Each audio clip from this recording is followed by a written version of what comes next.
For Americans, it's a gallop. For Jeep, it was a breakthrough. In the late 1990s, the Jeep Wrangler was struggling to regain its place in the American market. Chrysler had reached a crossroads with the Wrangler and gave serious thought to a major overhaul.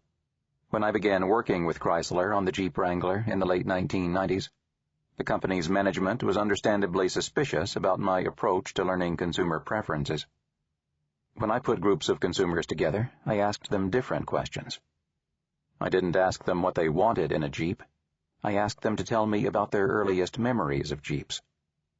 Respondents told me hundreds of stories, and the stories had a strong recurring image of being out on the open land, of going where no ordinary car could go, of riding free of the restraints of the road. Many people spoke of the American West or the open plains. I returned to those wary Chrysler executives and told them that the code for Jeep in America is horse. I asked them to test my theory by making a relatively minor adjustment to the car's design, replacing the square headlights with round ones. Why? Because horses have round eyes, not square ones. They tested the new design, and the response was instantly positive.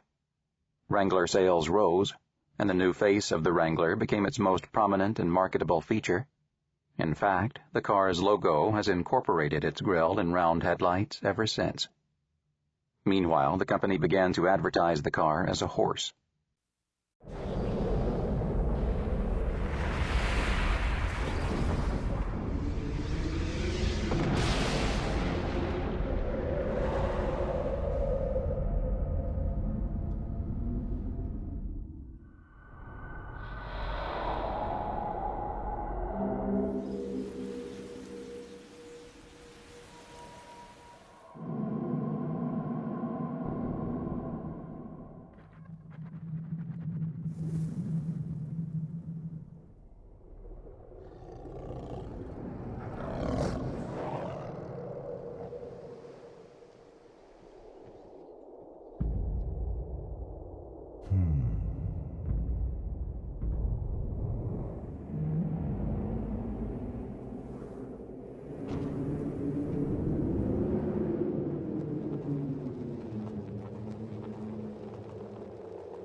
Beauty as a balancing act and a noble pursuit.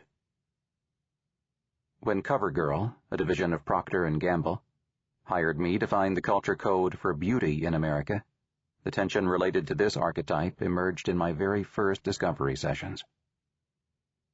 The responses from the hundreds of participants in this discovery revealed something very poignant about the way American women regard beauty.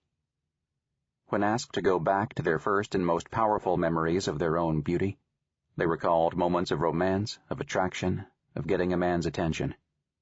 Feeling beautiful was associated with dancing all night with a special man, with a brief, wonderful marriage, with falling in love, with feeling like a movie star, and with feeling cherished by a lover. Many of the stories revealed something even deeper.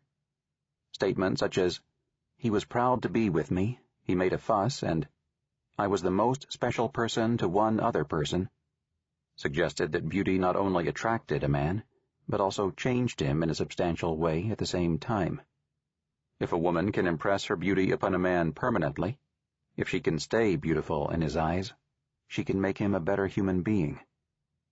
She is doing more than keeping herself visually appealing to him. The code for beauty in America is man's salvation. Think of the hugely popular and enduring film Pretty Woman.